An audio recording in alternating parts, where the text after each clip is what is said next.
Welcome! In this tutorial, I'm going to go through the technique of creating these wonderful power-up particles. They're fully customizable, they have a heap of procedural generation in them, and they don't need any plugins to be made. So let's go! These particles are perfect for your motion design pieces if you wish to represent data, information, or energy all converging to one central location. To start, we're going to be creating a new composition, and it's going to be called particle. It's going to be 256 pixels across by 2160. I'm going to have 25 frames per second and the particles will be 2 seconds long. So with this very tall composition, I'm going to create a new circle. Just going to put it just there for the meantime. And I'm going to dive into its settings down the bottom left-hand side here. Ellipse path, I'm going to make this 128 pixels in size. And for its overall position, it's going to be 128 by 128, which is going to push it right to the top of the composition.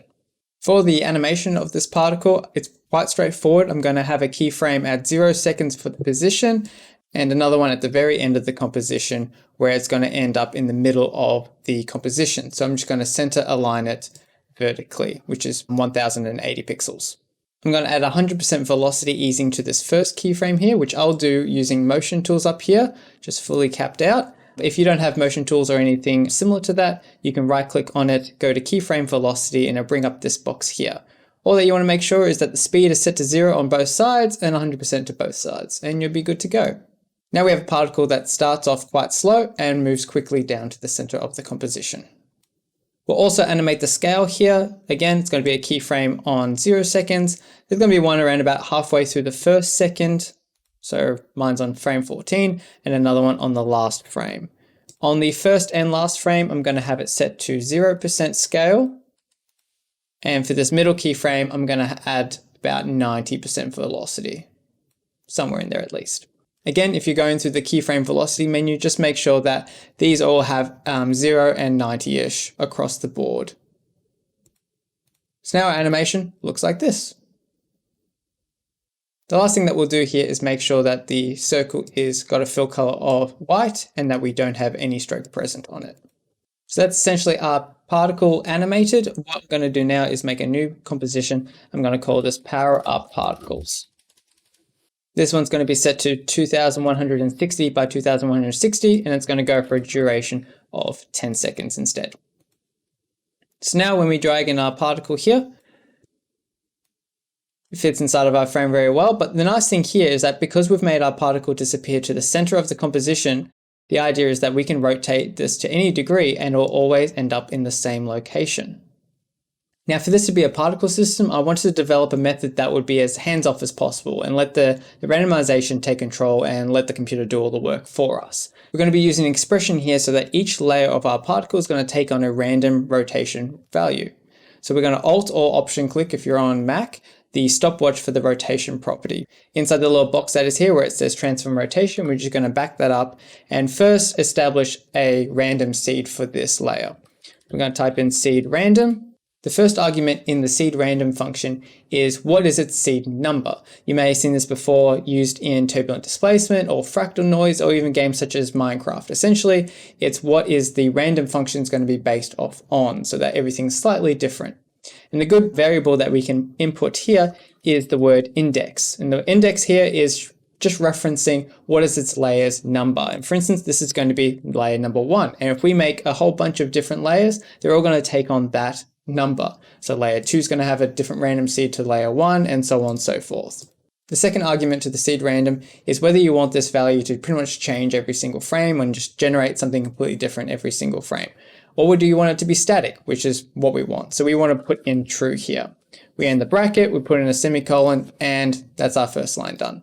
The second line is now we actually get to dictate what number it gets to be randomized to. So we call out the random function, we open up the brackets here. Again, 2 arguments, essentially the minimum value and the maximum value. And for now, we're going to put in 0 and 360. Clicking out of the expression is going to commit to it, and now you can see that the particle's taken on 274 degrees of rotation just completely by itself, which is wonderful. And if we duplicate this a bunch of times, you'll see that all of them take on their own unique rotational value. At the moment, they're all going to spawn at the exact same time and disappear all in sync, which is not quite ideal. But what we can do here is sequence the layers or stagger the layers so that each of them happen one frame after the other. I use motion tools for this because it's just straight out of the box much easier, but I will show you both techniques. I'll select all my layers and then go up to motion tools here and just hit the sequence button. And it's automatically going to stagger each of these layers out one by one. Fantastic. But if you don't have any kind of motion tools or any equivalent script UI panels to help you out with that, what you can do is go and right click on all your layers when they've been selected. You can go to Keyframe Assistant and go Sequence Layers. You can specify that you want them to overlap and that the duration here is going to be 1 frame less than the duration that you set beforehand. In my case, it's 1 second and 24 frames because that's 1 frame less than 25. If you've got 30 frames or something else, you're going to have to tweak that to your specifications. But there you go. They all start to stagger themselves out and you get a much nicer looking animation. From here on out, I'm going to use the motion tools method because that's just much easier for me. Currently, the animation does look great, but more variation would be ideal, such as like the size of the particles, their starting position, their speed, and their color, especially if we can achieve that procedurally. This is something that Essential Properties, which we used to be called Master Properties, but were changed recently, something that Essential Properties can handle with absolute ease. In a more simplified process, if you haven't worked with Essential Properties before, we can make changes to specified properties inside of a composition without having to change every instance of it. It's perfect for our particles. The first thing we'll tackle is particle size. So we'll dive back into the particle composition and we'll make a new slider which will dictate the size of our particles. With our layer selected, I'm just going to apply the slider control effect and I'm going to name this one particle size. With that slider made up, I'm just going to pick whip the size of our ellipse here using this little pick whip right next to the property here and just drag this straight to the slider that we've made. Which means now that every time we adjust the slider, we adjust the size of our circle. I'm just going to set this to 128 as it's its default. And then we get to add this to the essential graphics. If we right click on this slider itself, we get to add this property to essential graphics. And that's going to spawn up in this little window here under essential graphics, obviously, and it's going to add a slider. I'm just going to change this as well to particle size so that it makes sense on the other side. Now, if we dive back into our power up particles and just remove all the instances of the particle besides one, just to start clean again, we're going to be doing that a lot in this tutorial anyways. You'll see that there's now a new section underneath the particle here saying essential properties. If we open that up, we have access to the slider essentially outside of the composition itself, and we can now increase and decrease the size of our particle. For even better control, I'm going to go up to layer and make a new null object. I'm going to call this one master particle control. I'm going to add 2 sliders to it.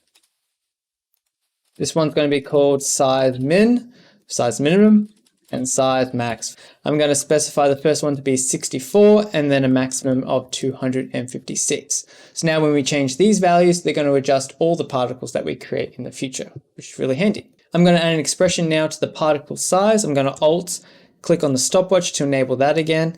And what we're going to do here is pretty much recreate the same expression before, but we're going to pick whip to those sliders that we just created. So seed random, index, and true. Then for the random function, we're going to pick whip to the sliders that were in our particle control, but they've disappeared now because we've changed our selected layer. I'm just going to toggle the viewer lock here just so it always maintains on this panel. And now I can go in and pick whip the size minimum here, add a comma, and then the second argument will be the size max. Easy peasy. So now it's going to pick a random value in between these 2 properties. And if we duplicate this layer about 50 times or so again, they're all going to have slightly different sizes to them, and we get to specify and dial in just how large or small the range is by adjusting the sliders inside of the master particle control. So with size out of the way now and that we get to control all of the size parameters based upon these 2 sliders, let's dive into our next property. The next one we'll tackle is the starting position. Instead of them all starting exactly around the ring, we'll see if we can make them move back and forwards a little bit. So let's dive back into the particle composition and add 2 new sliders to our particle layer. The first one is going to be called progress, and the next one's going to be called starting position. And we're going to specify the starting position to be 128. We're going to control the positions value via expression. So we're going to get rid of all the stopwatch keyframes that we have right now on the position property. And we're going to animate the progress slider to pretty much replicate what we just had for the position. So I'm going to instigate keyframes for that one. I'm going to hit U on the keyboard to bring up all the current keyframes in this layer.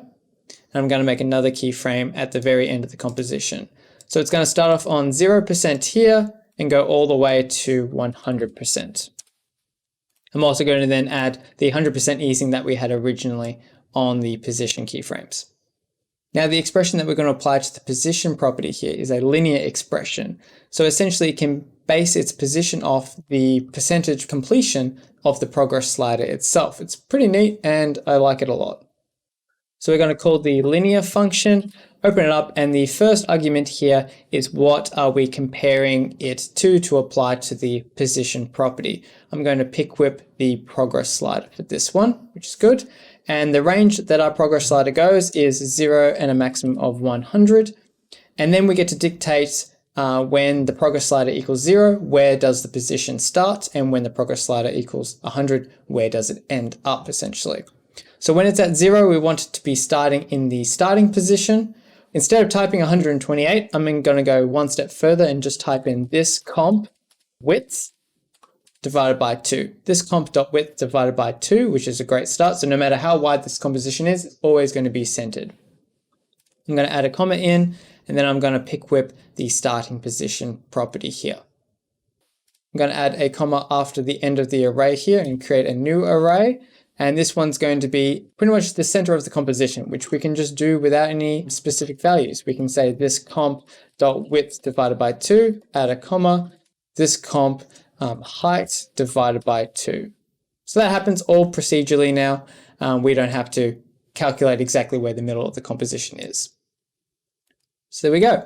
As the progress slider goes from 0 to 100%, the position automatically animates. Now, if we change the starting position, it's going to start, say, there now, and still move towards the center of the composition, all without having to adjust any kind of keyframes or any other kind of sliders. It's just one property controls a bunch of things. It's my dream. Now all we have to do is add this property to the essential graphics by right-clicking on the slider for starting position and add that. And then I'm going to change the name for the slider to starting position. If we dive back into our power up particles, select everything besides one of the particles and of course not the master null itself, and delete them. Drag the particle back to the start now. And if we open up the properties and the essential properties here, you can see that we now have access to its starting position too. So rinse and repeat as before. I'm going to go to the master particle control and add 2 sliders to it. The first one going to be pos for position minimum and for pos maximum. And the minimum position is going to be 128. And this one I'm going to specify as 512 for now. I'm going to go down to the starting position property in our particle and I'll click on it to enable expressions again. And pretty much exactly the same as before with the particle size. Seed random, index, and true. And then the random function followed by the position minimum and the position maximum. Just pick with both of those with a comma in between. And that all looks pretty good to me. We can duplicate this a bunch of times now. Stagger out the animation. And now all our particles don't just start in a very specified ring. They can all start slightly inner, slightly outer, and you get kind of a more swarm of data, which looks much nicer. Now this setup is great if you just wanted white particles, but if you wanted a range of particles like I had in my animation, we're going to add a color palette essentially so that it randomly selects one of the colors and assigns it to the particle itself. And we wanted to make this as easy as possible so that you only had to change the colors in one place for it to ripple out to all the particles at once. The system that works for us here is we use the colorama effect to essentially dictate the color palette for our particles and then assign it based upon a particle's brightness. So let's dive back into our particle composition here and add the colorama effect. There's a couple of properties that we want to change just straight off the bat, just because the default values here are pretty stupid. But the first one is the composite overlay. We can get rid of that. We can go down to the modify section and don't modify the alpha.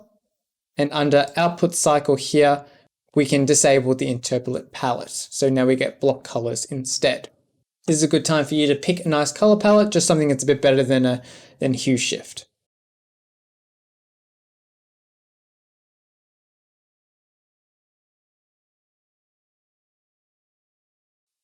The way that Colorama currently works is that if we change the fill color, the brightness of this layer, it will cycle through all these different colors.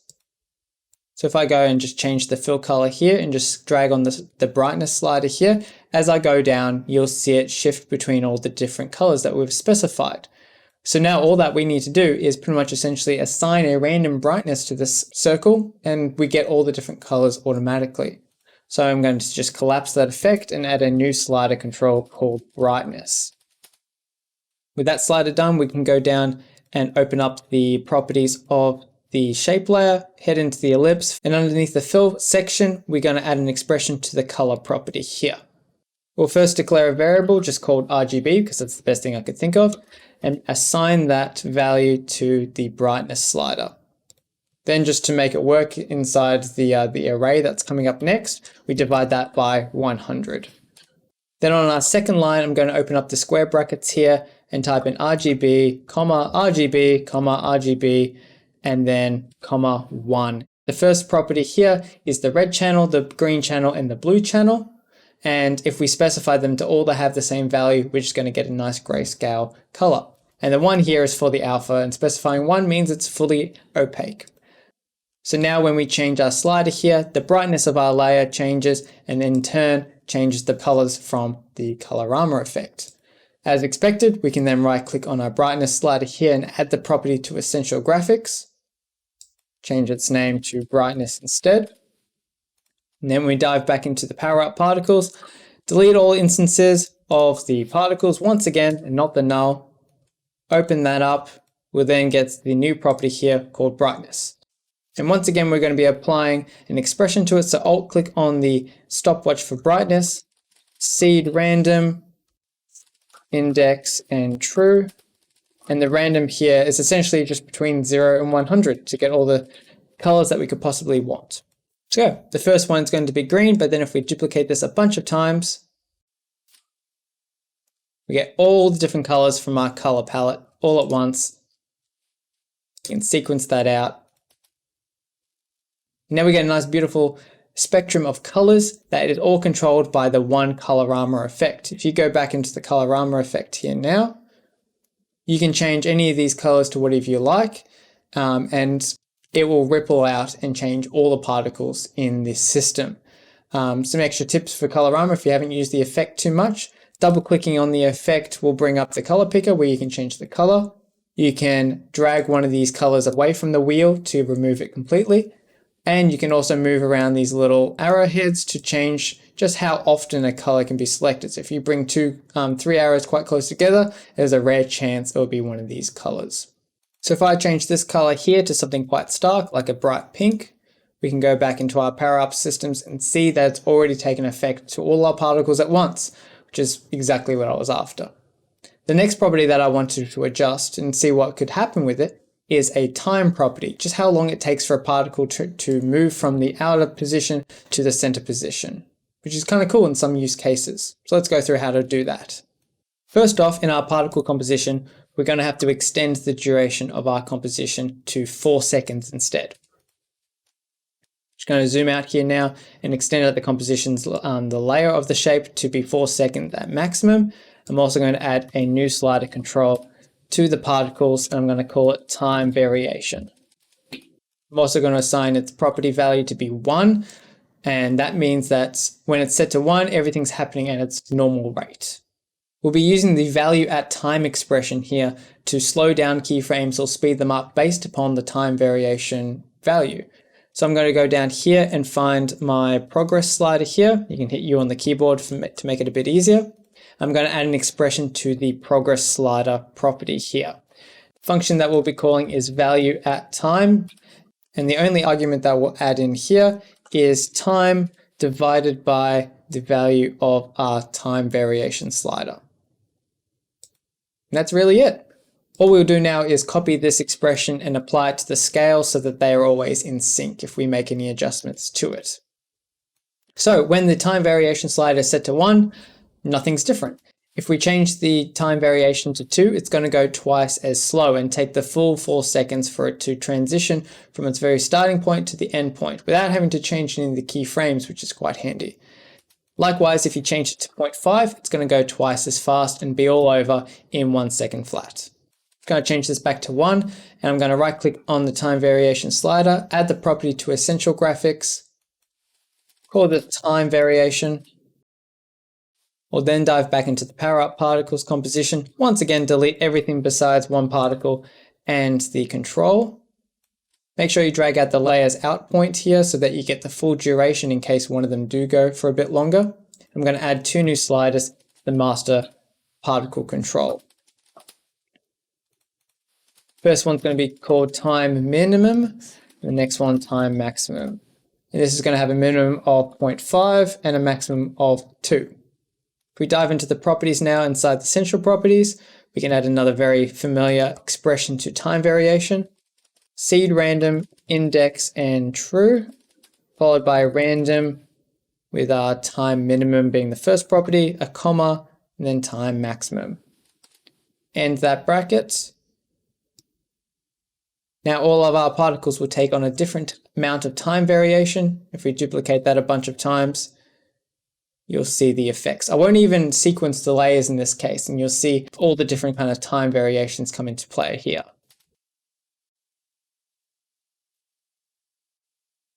It's a pretty cool effect, and it's a nice little property if you so desire to test it out.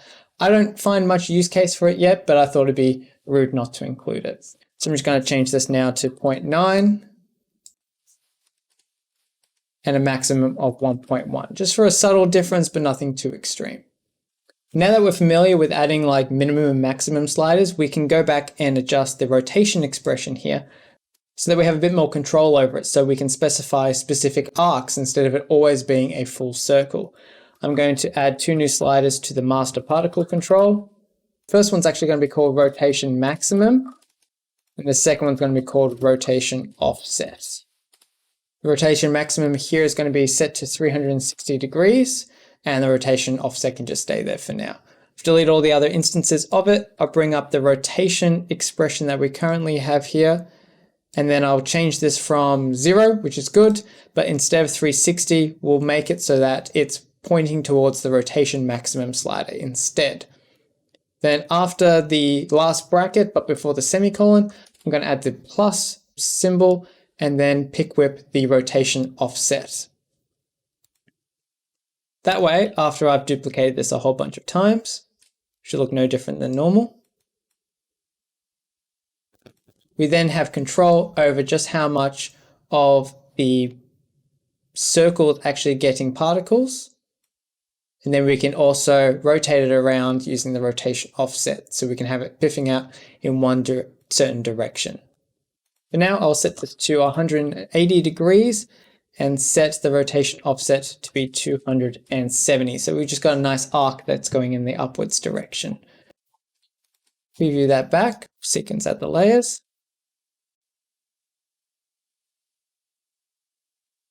Looking lovely.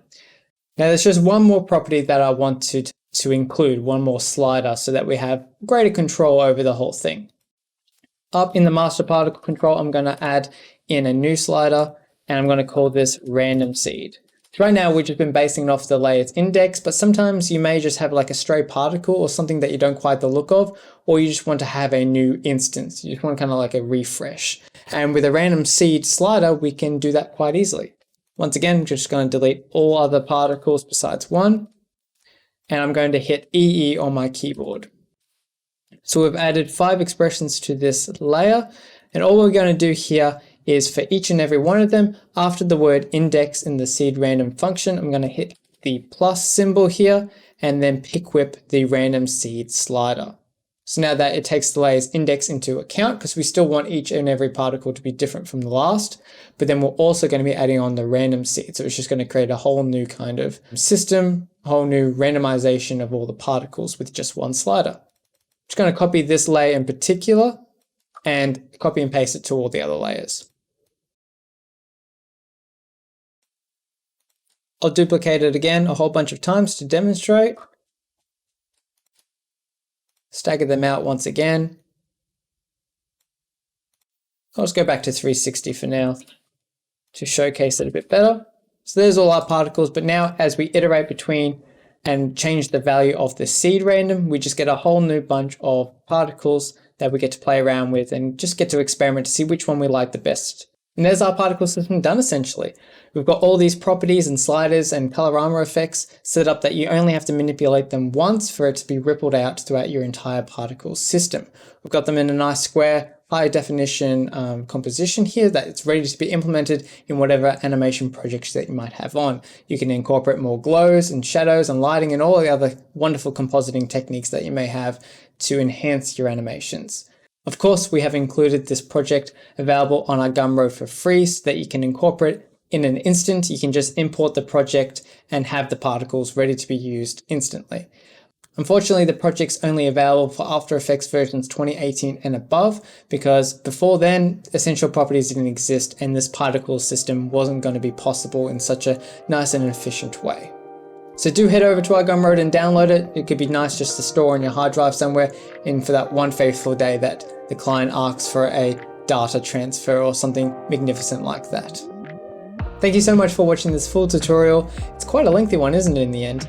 It took quite some time to put together the whole planning and, screen recording process. So I hope you got something out of it and you get to utilize these power up particles at some point or another inside your motion design projects. But if not, even if you got something very small that will help improve your workflow, I'd be super stoked with that. I remember watching Video Copilot tutorials early on and learning very small things that just weren't even part of the main tutorial, but which just greatly improved my workflow. And I hope that I was able to do the same for you at some point. Thank you again for watching it all. Do remember to subscribe if you like what you see and you want to see more of it. Do drop a like and a comment if you've got anything you want to mention about this whole thing. If there's a better system than Colorama, I'm all for it, because Colorama effect is an ancient relic at this point, and if there's an alternative, I'm all ears. But yeah, thank you so much for watching the whole thing, and I'll see you in the next one. See ya.